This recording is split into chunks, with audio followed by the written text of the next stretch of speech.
ಯಾರು ಇಷ್ಟ ಇಲ್ಲ, ನಾನು ಇಷ್ಟ ಇರಲಿಲ್ಲ ಅವಾಗ. ಅವಳಿಗೆ ಯಾಕೆ ಈ ಲೈಫೇ ಬೇಡ ಅಂತ ಎಷ್ಟೊಂದ್ಸಲ ಹೇಳಿ. ನನಗೆ ಅಂದರೆ ಅದೇ ನಿನ್ನ ನೋಡಿನೇ ಬೇಜಾರಾಗ್ತಾಯಿತ್ತು. ಮೇಯ್ನ್ಲಿ ಏನಂದರೆ ಇದು ಟೆಂಪರರಿ ಫೇಸ್, ಇದು ಪರ್ಮನೆಂಟ್ ಅಲ್ಲ. ಭಯ ಆಯಿತು. Is it sort of depression? ಕೆಲವ್ರಿಗೆ ತುಂಬ ಸಿವಿಯರ್ ಇರುತ್ತೆ, ಕೆಲವ್ರಿಗೆ ಏನು ಪ್ರಾಬ್ಲಮ್ ಆಗ್ದಲ್ಲ ಇರ್ಬೋದು. ಬಸ್ಸಲ್ಲಿ ಅಳು ಬಂದು ತುಂಬ ಸತಿ ಅಳು ಬಂದಿದೆ. ಲಾಸ್ಟ್ ಎಷ್ಟು ಮಾಡಿದ್ದು? 1 to 4 weeks ಮಾಡಿದ್ದಲ್ಲ. ಇವಾಗ 5, 6, 7, 8 ವೀಕ್ಸ್ ತನಕ ಮಾಡಿ ಕಂಟಿನ್ಯೂ ಮಾಡಿ ಮುಗಿಸೋಣ. ಬಿಕಾಸ್ 8th ವೀಕಿಂದ 3 months ತನಕನೂ ಸೇಮ್ ಇದ್ದಲ್ಲ.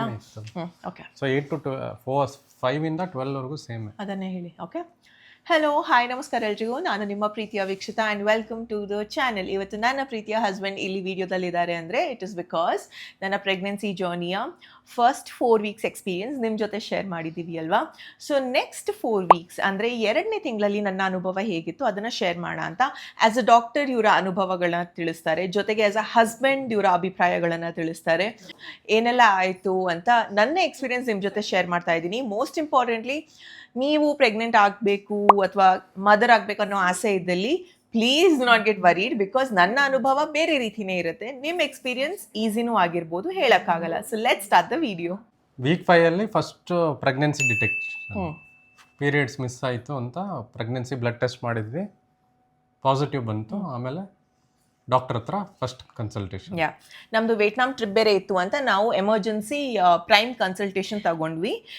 ಸೊ ಅದು ಮುಗಿಸಿದ ತಕ್ಷಣ ನಮಗೆ ಟ್ರಾವೆಲ್ ಮಾಡೋಕ್ಕಾಗುತ್ತಾ ಇಲ್ವಾ ಅಂತ ಡಾಕ್ಟರ್ ಒಪಿನಿಯನ್ ತಗೋಬೇಕಾಗಿತ್ತು. ಬಿಕಾಸ್ ಫಸ್ಟ್ 3 months ಟ್ರಾವೆಲ್ ಮಾಡಬಾರ್ದು ಅಂತಾರೆ ಆಯಿತಾ, ಅವಾಯ್ಡ್ ಮಾಡಬೇಕು ಅಂತ. ಬಿಕಾಸ್ ಸಡನ್ನಾಗಿ ಬ್ಲೀಡಿಂಗ್ ಆದರೆ ಬೇರೆ ಕಂಟ್ರೀಸಲ್ಲಿದ್ದರೆ ಅಲ್ಲಿ ಹಾಸ್ಪಿಟಲ್ ಅಥವಾ ಅಷ್ಟು ಚೆನ್ನಾಗಿರುವಂಥ ವ್ಯವಸ್ಥೆ ಇಲ್ಲ ಅಂದರೆ ರಿಸ್ಕ್ ಅಂತ. ಬಟ್ ಡಾಕ್ಟರ್ ನನಗೆ ಹೇಳಿದ್ರು, you have to be careful, bleeding ಇದ್ದರೆ ನೀವು ಸಡನ್ನಾಗಿ ಹಾಸ್ಪಿಟಲ್ಗೆ ಹೋಗಬೇಕು ಅಂತೆಲ್ಲ ಹೇಳಿದ್ರು. ನನಗೆ ಟ್ಯಾಬ್ಲೆಟ್ಸ್ ಎಲ್ಲ ಬರ್ದು ಕೊಟ್ಟಿದ್ರು, so that I am all safe ಅಂತ. ಸೊ ಅವರು ಓಕೆ ಅಂದಿದ್ದಕ್ಕೆ ನಾವು ಟ್ರಾವೆಲ್ ಮಾಡಿದ್ವಿ. ಬಿಕಾಸ್ ನಮಗೂ ಗೊತ್ತಿರಲಿಲ್ಲ ಅಲ್ಲ, ಇದೆಲ್ಲ ಮುಂಚೆನೇ ಬುಕ್ ಆಗಿತ್ತು. ಬಟ್ ಕರೆಕ್ಟ್ ಟೈಮಿಗೆ ಆಯಿತು. ಬಿಕಾಸ್ ಅದಕ್ಕಿಂತ ಒಂದು ಸ್ವಲ್ಪ ಲೇಟ್ ಬುಕ್ ಆಗ್ತಿದ್ರೆ ಟಿಕೆಟ್ಸ್ ಎಲ್ಲ ಮೇ ಬಿ ಜೂನ್ಗೆ ನನಗೆ ಹೋಗೋದಕ್ಕೆ ಆಗ್ತಾನೆ ಇರಲಿಲ್ಲ ಅಲ್ಲ. ಸೊ ರೈಟ್ ಟೈಮ್ಗೆ ಚೆಕಪ್ ಆಯಿತು. ವಿಯೆಟ್ನಾಂ ಟ್ರಿಪ್ಪಿಗೆ ಹೋದಾಗ ನಾವೊಂದು 6 ದಿನ ಅಲ್ಲಿದ್ವಿ. ಎಲ್ಲ 5 ದಿನ ಫುಲ್ ಮಜಾ ಮಾಡಿದ್ದೀವಿ, ಏನೂ ಇರಲಿಲ್ಲ. ಲಾಸ್ಟ್ 5th ಡೇ ನನಗೆ ಊಟದಲ್ಲಿ ತುಂಬ ಚೂಸಿ ಆಗಿಬಿಟ್ಟೆ. ನನಗೆ ಇದೇ ಬೇಕು ಅದೇ ಬೇಕು, ಕೆಲವೊಂದು ಫುಡ್ ತಿನ್ನೋಕ್ಕಾಗ್ತಾ ಇಲ್ಲ ಅಂತೆಲ್ಲ ಅನ್ನಿಸ್ತಾ ಇತ್ತು. ಆಮೇಲೆ ಬರೋ ಲಾಸ್ಟ್ ದಿನ ಏನಾಯಿತು? Full nausea. ಸೊ ವಿಯೆಟ್ನಾಮಿಂದ ಬರೋ ದಿನ one of the worst day. So ಅದಕ್ಕೆ ನನಗೆ ವಿಯೆಟ್ನಾಂ ಟ್ರಿಪ್ ವಿಡಿಯೋಸ್ ಎಡಿಟ್ ಮಾಡೋದಕ್ಕೂ ಇಷ್ಟ ಇಲ್ಲ. ಆ ಜಾಗದ ಬಟ್ಟೆನೂ ನಾನು ಇಲ್ಲಿ ತನಕ ಹಾಕಲಿಲ್ಲ. ಅಲ್ಲಿಂದ ಏನೇನು ತಂದಿದ್ದೀನಿ ಐಟಮ್ಸು ನಾನು ನೋಡಿಲ್ಲ, ಎಲ್ಲ ಒಳಗಡೆ ಇದೆ. ಬಿಕಾಸ್ ನನಗೆ ಇಷ್ಟನೇ ಇಲ್ಲ ಆಯಿತಾ ವಿಯೆಟ್ನಾಂ ಅನ್ನೋ ಜಾಗ. ಲಾಸ್ಟ್ ದಿನ ನನಗೆ ಫುಲ್ ವಾಮಿಟಿಂಗ್ ಅಲ್ವಾ. ಸೊ ಆ ಫ್ಲೈಟ್ ಅಂದರೆ ಇಷ್ಟ ಇಲ್ಲ, ಅವ್ರ ಚಾಕ್ಲೇಟ್ಸ್ ಅಂದರೆ ಇಷ್ಟ ಇಲ್ಲ, ಅಲ್ಲಿ ಫುಡ್ ಅಂದರೆ ಇಷ್ಟ ಇಲ್ಲ, ಏನೂ ಇಷ್ಟ ಆಗ್ತಿರಲಿಲ್ಲ. ಸೊ ಅದಕ್ಕೋಸ್ಕರ ಆ ವಿಡಿಯೋಸ್ ಎಲ್ಲ ತುಂಬ ಲೇಟ್ ಆಯ್ತು ನಾನು ಹಾಕೋದು. ಎಡಿಟ್ ಮಾಡೋದಕ್ಕೆ ತುಂಬ ಕಷ್ಟ ಆಗ್ತಾಯಿತ್ತು ಅಂತ. ಸೊ ಬರಬೇಕಾದ್ರೆ ಏರ್ಪೋರ್ಟಲ್ಲಿ ನಾನು ಅಲ್ಲಿ ಇಲ್ಲಿ ಎಲ್ಲ ಚೆಕ್ ಇನ್ ಆಗ್ತಾ ಇದೆ. ನಾನು ಕುತ್ಕೋತಾ ಇದ್ದೀನಿ ನೆಲದಲ್ಲಿ. ನನಗಲ್ಲಿ ಸ್ಮೆಲ್ಗೆ ತಡ್ಕೊಳಕ್ಕಾಗ್ತಾ ಇಲ್ಲ. ಸ್ಮೆಲ್ ಸೆನ್ಸಿಟಿವಿಟಿ ಸ್ಟಾರ್ಟ್ ಆಯಿತು. ಆಮೇಲೆ ವಾಮಿಟಿಂಗ್ ಜಾಸ್ತಿ ಆಯಿತು. ನನಗೆ ಎಲ್ಲರೂ ಕೇಳ್ತಾ ಇದ್ದಾರೆ, ಯಾಕೆ ಈ ಥರ ಆಗ್ತಾ ಇದೆ ನಿನಗೆ? ನಾನು ಹೇಳ್ತಾ ಇದ್ದೆ, ಬಹುಶಃ ಫುಡ್ ಪಾಯ್ಸನಿಂಗ್ ಆಗಿರಬೇಕು. ಯಾರಿಗೂ ಗೊತ್ತಿಲ್ಲಲ್ಲ ಅವಾಗ, ನನ್ನ ಕಸಿನ್ಸ್, ನನ್ನ ಅಣ್ಣ ಅತ್ತಿಗೆಗೆ, ನಮ್ಮಿಬ್ರಿಗೆ ಮಾತ್ರ ಗೊತ್ತು ಆಯಿತಾ. ಏರ್ಪೋರ್ಟಿಗೆ ಬಂದ್ವಿ. ದೀಪಕ್ಕೆ ಬೇರೆ ಸಿಟ್ಟು ಬರ್ತಾ ಇದೆ ನನ್ನ ಮೇಲೆ. ಬಿಕಾಸ್ ಅವ್ರಿಗೂ ಗೊತ್ತಿಲ್ಲ ಏನು ಮಾಡಬೇಕು ಅಂತ. ನನಗೆ ಕುತ್ಕೊಳ್ಳೋಕ್ಕಾಗಲ್ಲ, ನಿಂತ್ಕೊಳ್ಳೋಕ್ಕಾಗಲ್ಲ, ಸಂಕಟ ಆಗ್ತಾಯಿತ್ತು. ಮತ್ತು ನನಗೆ ನೆನಪಿದೆ, ಫಸ್ಟ್ ಭಾರತೀಯ ಜಲ್ಪಾನಲ್ಲಿ ನಾನು ಪಾನಿಪುರಿ ತಿಂದು ಇಳಿದಿದ್ದ ತಕ್ಷಣ ಆಮೇಲೆ ಸೀದಾ ಮನೆಗೆ ಬಂದೆ. 2 to 3 days ನಾನು ಕರ್ಡ್ ರೈಸಲ್ಲೇ ಊಟ ಮಾಡಿದ್ದು ನನಗೆ ನೆನಪು. ಇದೇ ಟೈಮ್ನಲ್ಲಿ ನಾನೆಲ್ಲ ಬರೆದಿಟ್ಕೊಂಡಿದ್ದೀನಿ ಪ್ರತಿಯೊಂದು ವಾರದಲ್ಲಿ ಏನೇನು ಆಗಿತ್ತು ಅಂತ. ಸೊ 5 and 6 ಇದೇ ವಾರದಲ್ಲಿ ನಾನು ಎಕ್ಸ್ಪೀರಿಯನ್ಸ್ ಮಾಡಿದ್ದು ಬ್ರೆಸ್ಟ್ ಟೆಂಡರ್ನೆಸ್, ಅಂದರೆ ಬ್ರೆಸ್ಟ್ ಪೇನ್ ಬರುತ್ತೆ ಸ್ವಲ್ಪ, ಆ್ಯಂಡ್ ನಿಪ್ಪಲ್ ಸೈಜ್ ಲಾರ್ಜ್ ಆಗುತ್ತೆ ಅಂತಾರೆ. ಸೊ ಅದನ್ನು ಕೂಡ ಒಬ್ಸರ್ವ್ ಮಾಡ್ತೀರಾ ನೀವು ಈ ಟೈಮ್ನಲ್ಲೇ. ನಾನು ಬಂದಿದ್ದ ದಿನದಿಂದ ಒಂದೇ ಒಂದು ದಿನ ನಾನು ಇವತ್ತಿನ ತನಕನೂ ಸ್ಕಿನ್ ಕೇರ್ ರುಟೀನ್ ಮಾಡೇ ಇಲ್ಲ ನೈಟ್ದು. ಬಿಕಾಸ್ ನನಗೆ ಆ ಶಕ್ತಿ ಇರಲಿಲ್ಲ. ನನಗೆ ಸ್ಕಿನ್ ಕೇರ್ ಪ್ರಾಡಕ್ಟ್ಸ್ ಅಂದ್ರೇ ಇಷ್ಟ ಇರಲಿಲ್ಲ. ಬಾಡಿ ಲೋಷನ್, ಸೋಪ್ಸ್ ಆಗಿರ್ಬೋದು, ಎನಿಥಿಂಗ್, ಮಾಯ್ಶ್ಚರೈಸರ್, ಲಿಪ್ ಬಾಮ್ ಯಾವುದೂ ಇಷ್ಟ ಆಗ್ತಿರ್ಲಿಲ್ಲ. ಸೊ May 16th ಇವತ್ತಿನ ತನಕನೂ ನೋ ಸ್ಕಿನ್ ಕೇರ್ ರುಟೀನ್ ಮಾಡ್ತಾ ಇದ್ದೀನಿ. ಬೆಳಿಗ್ಗೆ ಹಾಕ್ತೀನಿ, ನೈಟ್ದು ಕಷ್ಟಪಟ್ಟು ನಾನು ಏನೂ ಹಾಕಲ್ಲ, ಹಾಗೆ ಮಲಗ್ತೀನಿ. ಆಮೇಲೆ 6 weeks ಆದಮೇಲೆ ಅಲ್ಟ್ರಾಸೌಂಡ್ ಸ್ಕ್ಯಾನ್ಗೆ ಹೋಗಿದ್ದೆ. ಅಲ್ಟ್ರಾಸೌಂಡ್ ಸ್ಕ್ಯಾನಲ್ಲಿ ಅದೇ ಕನ್ಫರ್ಮ್, ಅದೇ ಏನಂದರೆ ಮಗು ಅದೇ ಯುಟಿರಸ್ ಒಳಗಡೆ ಇದೆ ಅಂತ ಕನ್ಫರ್ಮೇಷನ್ನು. ಮತ್ತು ಹಾರ್ಟ್ ಬೀಟ್ ಜಸ್ಟ್ ಅವಾಗ ತಾನೇ ಬಂದಿತ್ತು. ನಮ್ಗೆ ಇದೆರಡು ಕನ್ಫರ್ಮೇಷನ್ ಆಗಬೇಕಾಗಿತ್ತು ಮನೆಯವ್ರಿಗೆ ಹೇಳೋದಕ್ಕೆ. ಬಿಕಾಸ್ ಬೇಬಿ ಎಲ್ಲಿದೆ, ಯುಟಿರಸ್ ಒಳಗಡೆ ಇದೆಯಾ, ಅದು ಮೋಸ್ಟ್ ಇಂಪಾರ್ಟೆಂಟ್ ಆಗುತ್ತೆ, ಆ್ಯಂಡ್ ಹಾರ್ಟ್ ಬೀಟ್ ಬಂದಿದೆಯಾ ಅಂತ. ಸೊ ಇದಾದಮೇಲೆ 1 ವಾರ ಬಿಟ್ಟು ನಾವು ಮನೆಯವ್ರಿಗೆ ಹೇಳಿದ್ದಲ್ಲ. ಸ್ಕ್ಯಾನ್ ಆಗಿದ್ದು ನೆಕ್ಸ್ಟ್ ಡೇನೇ ಹೇಳಿದ್ವಿ. ಹೌದಾ? ನನಗೆ ನೆನಪಿಲ್ಲ. Okay, next. ಆಮೇಲೆ ತುಂಬ ಹೆವಿ ನಾಸಿಯಾ ವಾಮಿಟಿಂಗ್ ತುಂಬ ಜಾಸ್ತಿ ಆಯಿತು. ಎಲ್ಲದಕ್ಕೂ ಯಾವ ಸ್ಮೆಲ್ಲು ಆಗ್ತಾ ಇರಲಿಲ್ಲ. ಯಾ ಏನು ಯಾವುದು ನಾನು ಏನು ಹ್ಯಾಂಡ್ ವಾಶ್ ಮಾಡ್ಕೊಂಬಂದ್ರೆ ಅದ್ರ ಸ್ಮೆಲ್ಲೂ ಆಗ್ತಾ ಇರಲಿಲ್ಲ. ಯಾ ಪಾಪ ನಾನು ಐ ಥಿಂಕ್ ಈ 3 ಮಂತ್ಸಲ್ಲಿ ನಿಮ್ಮ ಪಾರ್ಟ್ನರ್ ನನ್ನ ಥರ ಸಿಮ್ಟಮ್ಸ್ ಇದ್ದರೆ ನಿಮ್ಮ ಜೊತೆ ನಿಮ್ಮ ಪಾರ್ಟ್ನರು ತುಂಬ ಫೇಸ್ ಮಾಡಬೇಕಾಗುತ್ತೆ. Because Deepu hand wash use ಮಾಡ್ತಾ ಇದ್ರು. ನಾನು ಪ್ರತಿದಿನ ಅವರು ಕ್ಲಾಸ್ ತಗೋತಾ ಇದ್ದೆ, ಯಾಕೆ ನೀವು ಯೂಸ್ ಮಾಡ್ತೀರಾ, ನಿಮ್ಗೆ ಅರ್ಥ ಆಗಲ್ಲ, ನನಗೆ ಅದ್ರ ಸ್ಮೆಲ್ ಆಗಲ್ಲ ಅಂತ. ಬಾಡಿ ಲೋಷನ್, ಬಾಡಿ ವಾಶ್, ಇದು ಯಾವುದ್ರ ಸ್ಮೆಲ್ ಆಗ್ತಾ ಇರಲಿಲ್ಲ. ಆಮೇಲೆ ನನಗೆ ಫಸ್ಟು 7-8 ವೀಕಲ್ಲಿ ನನಗೆ ಇನ್ನೂ ನೆನಪಿದ್ದೆ, ನಾನು ರಾ ಮ್ಯಾಂಗೋಸ್ ತುಂಬ ಇಷ್ಟಪಡ್ತಿದ್ದೆ. ನನಗೆ ಮಾವಿನಣ್ಣು, ತೋತಾಪುರಿ ಮಾವಿನಣ್ಣು ತಂದು ತಿನ್ನೋದು, ಮಾವಿನಣ್ಣು ಪಿಕಲ್, ನನಗೆಲ್ಲ ಇದು ಸಿಕ್ಕಾಪಡೆ ಇಷ್ಟ ಆಗ್ತಾಯಿತ್ತು. ಇದನ್ನೆಲ್ಲ ತಿಂತಾ ಇದ್ದೆ ನಾನು. ಆಮೇಲೆ body chills and feverish. So ಇವ್ರು ನನ್ನ ಟೆಂಪರೇಚರ್ ಯಾವಾಗಲೂ ಮುಟ್ಬೇಕಾದ್ರೆ ಮೈ ಬಿಸಿ ಇದೆ ಅನ್ನೋರಲ್ಲ, ಯಾವಾಗಲೂ ಫೀವರ್ ಥರ ಲೈಟಾಗಿ ಯಾ ಇರ್ತಾ ಇತ್ತು. ಯಾ ಸೊ ಅದು ಒಂದು ಸಿಮ್ಟಮ್ ಅಂತ ಹೇಳ್ಬೋದು. ನಾನು ಏನೇನು ಹೇಳ್ತಾ ಇದ್ದೀನಿ ಅದರಲ್ಲಿ ಅದೆಲ್ಲ ಸಿಮ್ಟಮ್ಸ್ ಅಂತ. ಆ್ಯಂಡ್ ನೀವು ಕ್ರಾಸ್ ಚೆಕ್ ಮಾಡಿದ್ರೆ ಡಾಕ್ಟರ್ ಹತ್ರ ಕೇಳಿದ್ರು ಹೇಳ್ತಾರೆ ಇದೆಲ್ಲ ಸಿಮ್ಟಮ್ಸ್. ಇನ್ಫ್ಯಾಕ್ಟ್ ನನಗೆ ಡಾಕ್ಟರ್ ಹೇಳಿದ್ರು, ನೀವು ಎವ್ರಿ 2 hours ಏನಾದರೂ ತಿಂತಾ ಇರಬೇಕು ಆಯಿತಾ ಅಂತ, ಇಲ್ಲಾಂದರೆ ಗ್ಯಾಸ್ಟ್ರೈಟಿಸ್ ಆಗುತ್ತೆ. ನಾನು ಈ ಡಾಕ್ಟ್ರು ಹೇಳ್ತಾರೆ ಎಲ್ಲರಿಗೂ ಆಗಲ್ಲ, ಬಿಕಾಸ್ ನಾನು ಆರಾಮದಲ್ಲಿದ್ದೆ ಅಲ್ಲ ಅಂತ ನಾನು. ಆಮೇಲೆ ನನಗೆ ಗೊತ್ತಾಯಿತು, ಇಲ್ಲ ನನಗೂ ಆ ಥರ ಆಗ್ತಾಯಿತ್ತು, ಎವ್ರಿ 2 hours ಏನಾದರೂ ತಿನ್ನಬೇಕು, ಇಲ್ಲಾಂದರೆ ಗ್ಯಾಸ್ಟ್ರಿಕ್. ಲೈಫಲ್ಲಿ ನಾನು ಇಷ್ಟೊಂದು ಅಡಿಗೆ ಅಂತೀವಲ್ಲ, ಬರ್ಪ್ ಮಾಡಿದ್ದೇ ಇಲ್ಲ ಅನಿಸುತ್ತೆ. ಪ್ರತಿ ಸತಿ ದಿನಕ್ಕೆ ಒಂದು 10 ಸತಿ ಅದ್ರ ಕಮ್ಮಿನಲ್ಲಿ ಅನ್ನುತ್ತೆ ಅಲ್ಲ, ಒಂದು 10 ಸಲ 100 ಸಲ ಅದು 100 ಸಲ. ನನಗೆ ಎಷ್ಟು ಸಿಟ್ಟು ಬರುತ್ತೆ ಅಂದರೆ ದೇವ್ರೆ ಏನು ಮಾಡ, ಅದು ಇಷ್ಟ ಆಗಲ್ಲ ಆ ಥರದ್ದೆಲ್ಲ, ಬಟ್ ಬರ್ತಾನೆ ಇರುತ್ತೆ ಪದೇ ಪದೇ. ತುಂಬ ಗ್ಯಾಸ್ಟ್ರೈಟಿಸ್, ಹೊಟ್ಟೆನಲ್ಲಿ ಬರ್ನಿಂಗ್ ಸೆನ್ಸೇಷನ್ ಆಗ್ತಾಯಿತ್ತು. ನನಗೆ ಕಾಫಿ ತುಂಬ ಇಷ್ಟ ಅಲ್ಲ, ನೀವು ನನ್ನ ಫಾಲೋ ಮಾಡ್ತಾ ಇದ್ರೆ ನಿಮಗೆ ಗೊತ್ತು ನಾನು ಕಾಫಿ ಎಷ್ಟು ಪ್ರತಿದಿನ ಇಷ್ಟಪಟ್ಟು 1 ಕಪ್ ಆದರೂ ಕುಡಿತೀನಂತ. ಕಾಫಿ ಸ್ಟಾಪ್ ಮಾಡಿದೆ ಕುಡಿಯೋದು. ಚಾಕ್ಲೇಟ್ಸ್ ಇಷ್ಟ ಆಗ್ತಾ ಇರಲಿಲ್ಲ, ತಲೆ ಸುತ್ತು ಬರ್ತಾಯಿತ್ತು ಅವಾಗವಾಗ. ನೀರು ಕುಡಿತಾ ಇರಲಿಲ್ಲ ನಾನು. ಎಳ್ನೀರು ಅಂದರೆ ತುಂಬ ಇಷ್ಟ, ಎಳ್ನೀರು ಕುಡಿತಾ ಇರಲಿಲ್ಲ. ಆಮೇಲೆ ಆ್ಯಕ್ಚುಲ್ ಆಗಿ ವಾಮಿಟಿಂಗ್ಗೆ ಸ್ಟಾರ್ಟ್ ಆಯಿತು. ನಾನು ನೀರು ಎಷ್ಟು ಕುಡಿತಾ ಇದ್ದೆ ದಿನಕ್ಕೆ? ಬರೀ ಅರ್ಧ ಲೀಟ್ರ್ 3/4 ಲೀಟ್ರ್ ಎಷ್ಟೇ ಹೇಳಿದ್ರು ಕುಡಿತಾನೆ ಇರಲಿಲ್ಲ ಏನೇ ಆದರೂ. ಬೆಳಿಗ್ಗೆ ಎದ್ದಿದ ತಕ್ಷಣ ನೀರು ಕುಡಿಬೇಕು ಅಂತಾರೆ, ಬಟ್ ನನಗೆ ಆಗ್ತಾನೇ ಇರಲಿಲ್ಲ ನೀರು ಕುಡಿಯೋದಕ್ಕೆ. ಅರ್ಧ ಲೀಟರ್ ಕುಡಿಯೋದೇ ಕಷ್ಟದಲ್ಲಿ. ನನಗೆ ಲೆಮನ್ ಜ್ಯೂಸ್ ಮಾಡಿಕೊಡೋರು ಅಮ್ಮ, ಎಳ್ನೀರು ತಂದು ಕೊಡೋರು, ಯಾವುದೂ ಇಷ್ಟ ಆಗ್ತಾ ಇರಲಿಲ್ಲ. ಬಿಸಿ ಬಿಸಿ ನೀರು, ಗಂಜಿ ಏನಾದರೂ ಕಷ್ಟಪಟ್ಟು ತಗೋಬೇಕಲ್ವಾ ಅಂತ ಲಿಕ್ವಿಡ್ ತಗೋತಾ ಇದ್ದೆ. ಬಟ್ ನಾನು ಡಾಕ್ಟರ್ಗೆಲ್ಲ ಹೇಳ್ತಾ ಇದ್ದೆ, ನನಗೆ ತಗೊಳಕ್ಕಾಗ್ತಾಯಿಲ್ಲ, ಮಾಡೋಕ್ಕಾಗ್ತಾಯಿಲ್ಲ, ಏನು ಮಾಡೋದು. ಊಟ I still remember, I think 2 bite ನಾನು ಇಷ್ಟಿಷ್ಟೇ ಪೋರ್ಷನ್ ತಿಂತಾ ಇದ್ದಿದ್ದು. ಸೊ ನಂದು ಇನ್ 1 month 2.4 kgs ವೇಟ್ ಕಮ್ಮಿ ಆಗಿತ್ತು. ಆ್ಯಂಡ್ ಅದು ನನಗೇನು ಶಾಕ್ ಅನಿಸಿಲ್ಲ, ಬಿಕಾಸ್ ಡಾಕ್ಟರ್ ಅಂದಿದ್ದಾರೆ ತುಂಬ ಜನಕ್ಕೆ ಆ ಥರ ವೆಯ್ಟ್ ಲಾಸ್ ಆಗುತ್ತೆ, ಬಟ್ ದ್ಯಾಟ್ಸ್ ಓಕೆ, ಅದು ನಾರ್ಮಲ್ ಅಂತ. ಸೊ ಭಯ ಪಡ್ಬಿಡು, ನಾನು ಯಾಕೆ ಹಿಂಗಾಗಿದ್ದೀನಿ, ವೆಯ್ಟ್ ಗೇನ್ ಆಗಬೇಕಲ್ವಾ ಅಂತ. ನಂದು ವೆಯ್ಟ್ ಲಾಸ್ ಆಗಿತ್ತು. ಇನ್ನು ನನಗೆ ನೆನಪಿರೋ ಪ್ರಕಾರ 8ನೇ ವಾರಕ್ಕೆ, ಬಿಕಾಸ್ ನಾನು ನೀರು ಕುಡಿತಾ ಇಲ್ಲ, ಸ್ಕಿನ್ ಕೇರ್ ರುಟೀನ್ ಇಲ್ಲ, ಸರಿಯಾಗಿ ನ್ಯೂಟ್ರಿಷನ್ ಇಲ್ಲ ಬಾಡಿಗೆ, ಹೇರ್ ಕೇರ್ ರುಟೀನ್ ಇಲ್ಲ, ಆಮೇಲೆ ಏನೂ ಇಲ್ಲ ನ್ಯೂಟ್ರಿಷನ್, ಮೊಟ್ಟೆ ಇಲ್ಲ, ಚಿಕನ್ ಇಲ್ಲ, ಪಲ್ಯ ಇಲ್ಲ, ತರಕಾರಿ ಇಲ್ಲ, ಏನು ತಿಂತಾ ಇಲ್ಲ ಅಂದರೆ ಏನಾಗುತ್ತೆ, ಡ್ರೈ ಆಗೋದು, ಪ್ಯಾಚಸ್ ಆಗೋದು, ಕೂದಲು ಹೇರ್ ಫಾಲ್ ಇತ್ತು. ನಾನು ಯಾವಾಗಲೂ ಹೇಳೋ ದೀಪುಗೆ ತುಂಬ ಹೇರ್ ಫಾಲ್ ಆಗ್ತಾ ಇದೆ ಅಂತ. ಸೊ ಆ ಸಿಮ್ಟಮ್ಸ್ ಕೂಡ ಇತ್ತು, ಹೇರ್ ಫಾಲ್. ಆಮೇಲೆ ನಿದ್ದೆ ಇಲ್ಲ ನನಗೆ. ಈ ಎಲ್ಲ ದಿನ 12:30 1 ಗಂಟೆ ಅಲ್ವಾ, ನಾನು ತುಂಬ ಒದ್ದಾಡ್ತೀನಿ ರಾತ್ರಿ ನಿದ್ದೆ ಮಾಡೋದಕ್ಕೆ. ಇದೂ ಒಂದು ಸಿಮ್ಟಮ್ ಆಗಿತ್ತು. 8th ವೀಕಲ್ಲಿ ತುಂಬ ವಾಮಿಟಿಂಗ್ ಇತ್ತು. ಒಂದ್ಸಲಿ ನಾವು ಎಮರ್ಜೆನ್ಸಿ ಹಾಸ್ಪಿಟಲ್ಗೆ ಹೋಗಿ ಇಂಜೆಕ್ಷನ್ ಹಾಕ್ಸಿ IV ಫ್ಲೂಯಿಡ್ ಎಲ್ಲ ಹಾಕಿ 2 ದಿನ ಇಂಜೆಕ್ಷನ್ ಕೊಟ್ಟಿದ್ದೀವಿ ಮನೆಯಲ್ಲೇ. ಮನೆಯಲ್ಲೇ. ಆಮೇಲೆ 2 ದಿನ ಇಂಜೆಕ್ಷನ್. ಪೀಕ್ ಆಗಿತ್ತು ಅವಾಗ 8th ವೀಕ್ ಅಲ್ಲಿ, ತುಂಬಾ ಪೀಕ್ ಆಗಿತ್ತು. ಬಿಕಾಸ್ ಅಂದ್ರೆ ವಾಮಿಟ್ ಮಾಡೋದು, ಏನಾದರೂ ತಿಂದು ಮತ್ತೆ ವಾಮಿಟ್ ಮಾಡೋದು ಕಾಮನ್, ಬಟ್ ವಾಮಿಟ್ ಮಾಡಿ ಮತ್ತೆ ವಾಮಿಟ್ ಮಾಡೋದು ಬ್ಯಾಕ್ ಟು ಬ್ಯಾಕ್ ಆದರೆ ಅದು ಬಾಡಿ ಡಿಹೈಡ್ರೇಟ್ ಆಗಿರುತ್ತೆ, ಏನೂ ಇರಲ್ಲ ಬಾಡಿನಲ್ಲಿ, ತುಂಬ ವೀಕ್ ಆಗ್ತಿರ. ನನಗೆ ಅನ್ನಿಸ್ತು ದಿಸ್ ಇಸ್ ವೆರಿ ರಿಸ್ಕಿ, ನನಗೇನೋ ಅನ್ನಿಸ್ತಾ ಇದೆ, I think I am done ಅಂತ. ಸೊ ಹಂಗೆ ಅನ್ನಿಸ್ತು. ಆಮೇಲೆ ಹಾಸ್ಪಿಟಲ್ಗೆ ಹೋದ್ವಿ, I felt a little better. ನಾನು ಪಿಲ್ಲೋನೇ ಇರ್ತಾ ಇರಲಿಲ್ಲ, ಬಟ್ ಈ ಎಂಟೈರ್ ಟೈಮ್ನಲ್ಲಿ ನನಗೆ 2 ಪಿಲ್ಲೋ ಬೇಕಿತ್ತು, ಬಿಕಾಸ್ ಸ್ಟ್ರೇಟ್ ಮಲ್ಗೋದಕ್ಕೆ ಆಗ್ತಾ ಇರಲಿಲ್ಲ, ನನ್ನ ಮೇಲೇ ಮಲ್ಗಬೇಕಾಗಿತ್ತು, ಸೊ ದಟ್ ವಾಮಿಟ್ ಬರಬಾರ್ದು ಅಂತ. ಇಟ್ ವಾಸ್ ಹೆಲ್, ನಿಜ ಹೇಳ್ಬೇಕಂದ್ರೆ ಇಟ್ ವಾಸ್ ಹೆಲ್. ನನಗೆ ತುಂಬ ಕಷ್ಟ ಆಯಿತು. ಬೆಳಗ್ಗೆ ಎದ್ದಿದ ತಕ್ಷಣ ನನಗೆ ಹೆಂಗೆ ಬರ್ತಾ ಇದೆ, ಯಾವಾಗಲೂ ಫುಲ್ ಅಂದರೆ ವಾಮಿಟಿಂಗ್ ಸೆನ್ಸೇಷನ್ ಥರ, ಅದೇ ಈ ಥರ ಫುಲ್ಲು ಅಂದರೆ ಎದ್ದು ಬರೋದೇ ತುಂಬ ಕಷ್ಟ ಆಗಿತ್ತು. ನನಗೆ ನಿದ್ದೆ ಮಾಡೋಕ್ಕೆ ಹೋದರೆ ಓಕೆ ಅನಿಸುತ್ತೆ, ಬಟ್ ಬೆಳಿಗ್ಗೆ ಎದ್ದು ಬರೋದಂದರೆ ಯಾಕಾದರೂ ಹಗಲಾಗುತ್ತೋ ಅಂತ ಅನಿಸುತ್ತೆ. ಬೆಳಿಗ್ಗೆ ಬ್ರೇಕ್ಫಾಸ್ಟ್ ಮಾಡ್ತೀನ, ಮಾಡಿದ ತಕ್ಷಣ ಮತ್ತೆ ವಾಮಿಟಿಂಗ್ ಸೆನ್ಸೇಷನ್. ಇವಾಗಲೂ ಮಾತಾಡ್ತಾ ಇದ್ದೀನಿ ನಿಮ್ಮ ಜೊತೆ, ಮನೆಗೆ ಯಾರಾದರೂ ರಿಲೇಟಿವ್ಸ್ ಬಂದರೆ ಮೈಂಡ್ ಡಿಸ್ಟ್ರಾಕ್ಟ್ ಆಗುತ್ತೆ ಸ್ವಲ್ಪ. ಇಲ್ಲ ಅಂದರೆ ಬಾಯಲ್ಲಿ ನೀರು ಬರುತ್ತೆ, ವಾಮಿಟಿಂಗ್ ಬರುತ್ತೆ, ಏನೂ ಮಾಡೋದಕ್ಕೆ ಕಷ್ಟ ಆಗಲ್ಲ. ನನ್ನ ಕಾಪಾಡಿದ್ದು ಇಷ್ಟು ದಿನ ಹುಣಸೆ ಹಣ್ಣು ಬೀಜ ಅಂತೀವಲ್ಲ ನಾವು, ಅದು ವಾಮಿಟಿಂಗ್ ಸೆನ್ಸೇಷನ್ ಇದ್ದಾಗ ನಾನು ಸ್ವಲ್ಪ ತಿಂತಾ ಇದ್ದೆ. ಆ ಬೀಜನ ಅಮ್ಮ ಕೊಡೋರು, ಒಂದು 20 ನಿಮಿಷ ನನ್ನ ಬಾಯಲ್ಲೇ ಇರ್ತಾಯಿತ್ತು, ಅದು ಹೆಂಗೋ ಟೈಮ್ ಪಾಸ್ ಆಗುತ್ತೆ. 3rd ಮಂತಲ್ಲೂ ಸೇಮೇ ಇತ್ತು. It was really bad. ಕೆಲವೊಬ್ಬರಿಗೆ ನನಗಿಂತ ಹಾರಿಬಲ್ ಎಕ್ಸ್ಪೀರಿಯನ್ಸಸ್ ಆಗಿದೆ ಅಂತ ನನಗೆ ಗೊತ್ತು. ನನ್ನ ಅಮ್ಮನೇ ಹೇಳ್ತಾರೆ ಅವ್ರಿಗಿನ್ನ ಜಾಸ್ತಿ ಇತ್ತು, ಅವ್ರ ಅಮ್ಮ ಅವ್ರ ಪಕ್ಕದಲ್ಲೇ ಬಕೆಟ್ ಇಡ್ತಾ ಇದ್ರಂತೆ, ಅಷ್ಟು ವಾಮಿಟಿಂಗ್ ಇತ್ತು ಅವ್ರಿಗೆಲ್ಲ ಅಂತ.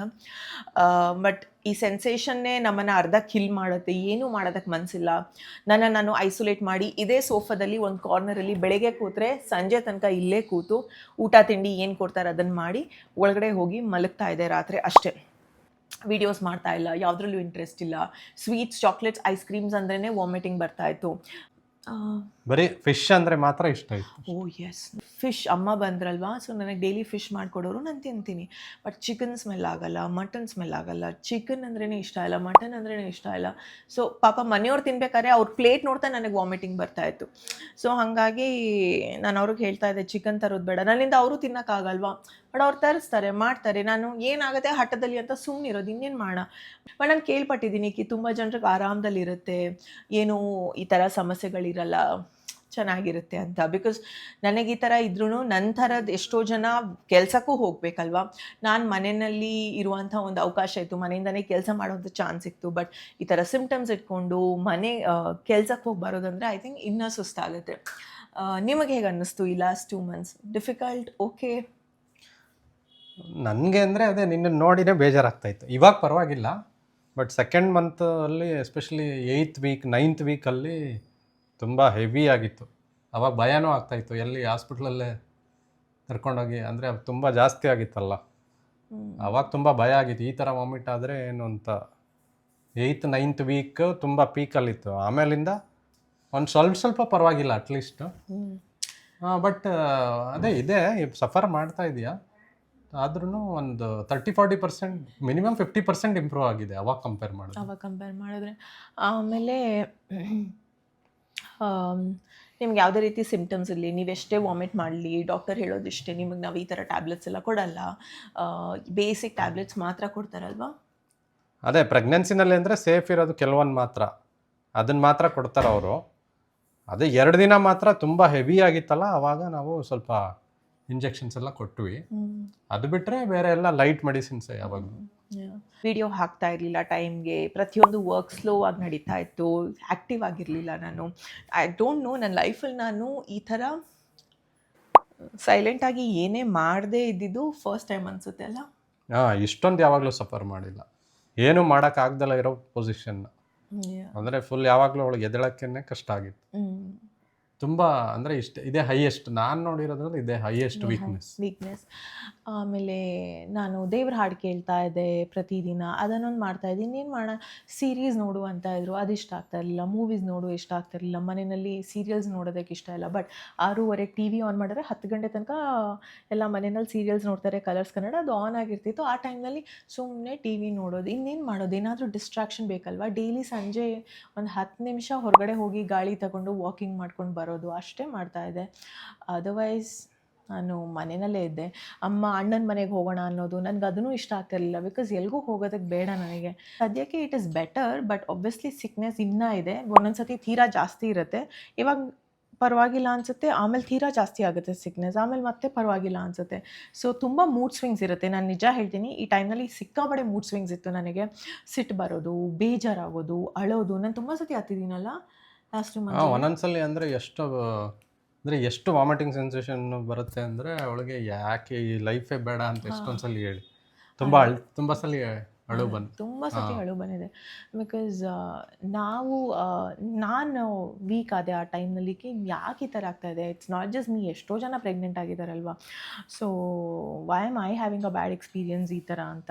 ಬಿಕಾಸ್ ನಾನು ಎಲ್ಲರದು ಪಾಸಿಟಿವ್ ಎಕ್ಸ್ಪೀರಿಯನ್ಸೇ ನೋಡಿದ್ದೀನಿ ಅಲ್ವಾ ಹೆಚ್ಚಾಗಿ. ಸೊ ಹಾಗಾಗಿ ಮೇನ್ಲಿ ಏನಂದರೆ ಇದು ಟೆಂಪರರಿ ಫೇಸ್, ಇದು ಪರ್ಮನೆಂಟ್ ಅಲ್ಲ.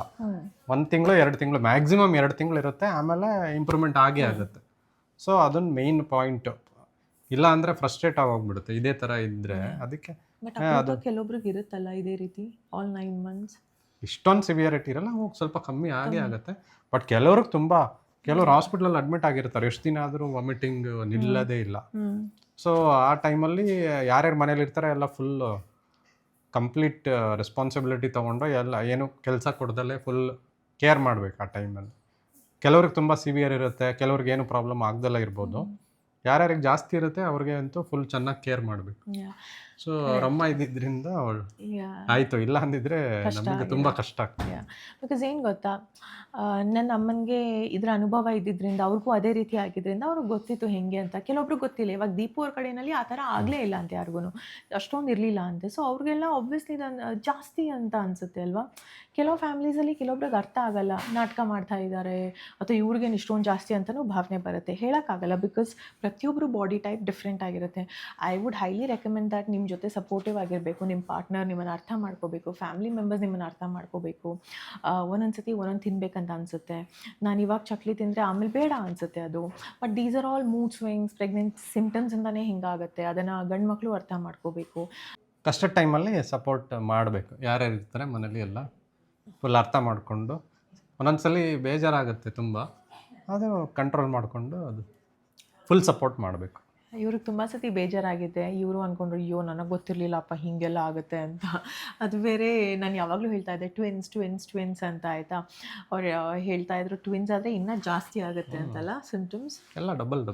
ಯಾ, ಅಟ್ ಒನ್ ಪಾಯಿಂಟ್ ನಾನು ಹೇಳ್ತಾ ಇದ್ದೆ ನಂಗೆ ಬೀಟಾ HCG ಅಂದರೆ ಇಷ್ಟನೇ ಇಲ್ಲ ಅಂತ. ಅಲ್ಲ, ಡಾಕ್ಟರ್ ಹೇಳಿದ್ರು ಬೀಟಾ HCG ಲೆವೆಲ್ ಜಾಸ್ತಿ ಇದೆ. ಬೀಟಾ HCG ಲೆವೆಲ್ ಜಾಸ್ತಿ ಆಗೋದ್ರಿಂದ ಇದೆಲ್ಲ ಆಗುತ್ತೆ ಅಂತ ಹೇಳಿದ್ದಕ್ಕೆ ಅವಳು ಬೀಟಾ HCGನೇ ಇಷ್ಟ ಇಲ್ಲ. ಆಮೇಲೆ ಹೇಳಿದ್ರೆ ಅದು ಇಂಪಾರ್ಟೆಂಟ್ ಅಮ್ಮ ಅಂತಾರೆ ಮಗುವಾಗದಾಗ. ಆಮೇಲೆ ಓಕೆ ಸರಿ ಹಂಗಾದ್ರೆ ಇಷ್ಟ ಅಂತ. ಯಾರೂ ಇಷ್ಟ ಇಲ್ಲ, ನಾನು ಇಷ್ಟ ಇರಲಿಲ್ಲ ಅವಾಗ. Actually that is very true. ನಾನು ಈ ವಿಷಯ ಹೇಳಲಿಲ್ಲ ನಿಮ್ಮ ಹತ್ರ. ನನಗೆ ಹೆಂಗಾಗಿತ್ತು ಅಂದರೆ ನನಗೆ ಮನುಷ್ಯರು ಇಷ್ಟ ಇರಲಿಲ್ಲ, ನನಗೆ ಯಾರೂ ಇಷ್ಟ ಇರಲಿಲ್ಲ. ದೀಪು ಅಂದ್ರೇ ಇಷ್ಟ ಇಲ್ಲ, ಅವರು ಬೇಡ ನನ್ನ ಪಕ್ಕ, ಯಾರೂ ಬೇಡ ಅಂತ. ನನಗೆ ನನ್ನ ಪಾಡಿಗೆ ನಾನು ಒಬ್ಬಳೇ ಇರಬೇಕು.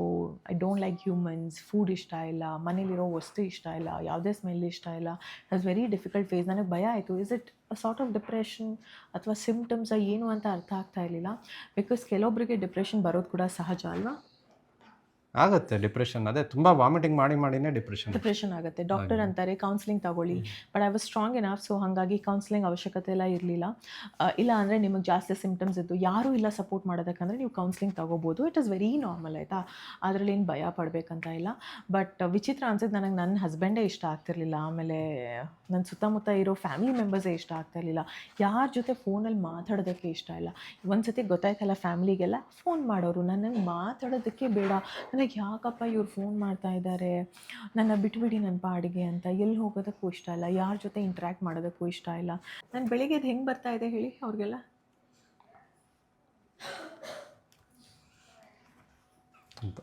ನಾನು ಬೆಳಿಗ್ಗೆ ಎದ್ದು ಹಂಗೆ ಬರ್ತಾ ಇದೆ ಅಂತೆ. ಐ ಥಿಂಕ್ ಫುಲ್ ಡೇ ನಂದಿದೆ ಎಕ್ಸ್ಪ್ರೆಷನ್. ಬೆಳಿಗ್ಗೆ ಎದ್ದೇಳೋದು, ವಾಮಿಟ್ ಮಾಡೋದು, ಬರೋದು, ಅಮ್ಮ ಬ್ರೇಕ್ಫಾಸ್ಟ್ ಕೊಡಿ ಅಂತ ಪಟ ತಿನ್ನೋದು, ಆಮೇಲೆ ಮತ್ತೆ ತಿರ್ಗಾ ಅದೇ ಎಕ್ಸ್ಪ್ರೆಷನ್. ನಾನು ಎಷ್ಟೋ ದಿನ ಇದೇ ರೀತಿ ಮುಖ ಮಾಡಿಕೊಂಡೆ. ಈಗಲೂ ಅದೇನೆ ಮುಖ, ಏನು ಚೇಂಜ್ ಆಗಿಲ್ಲ. ಬೆಳಗ್ಗೆ ಎದ್ದಾಗ ಹಂಗೇನೆ ಬರೋದು. ಈಗಲೂ ಫುಲ್ ವಾಮಿಟಿಂಗ್ ಆಗ್ತಾ ಇರೋ ಥರ ಬರ್ತದೆ. ಆದರೆ ಬಟ್ ಓವರ್ ಆಲ್ ವಾಮಿಟಿಂಗ್ ಕಮ್ಮಿ ಆಗಿದೆ ಡೆಫಿನೆಟ್ ಆಗಿ ಕಮ್ಮಿ ಆಗಿದೆ. ಐ ವೆರಿ ಗ್ರೇಟ್ಫುಲ್ ಅದಕ್ಕೆ.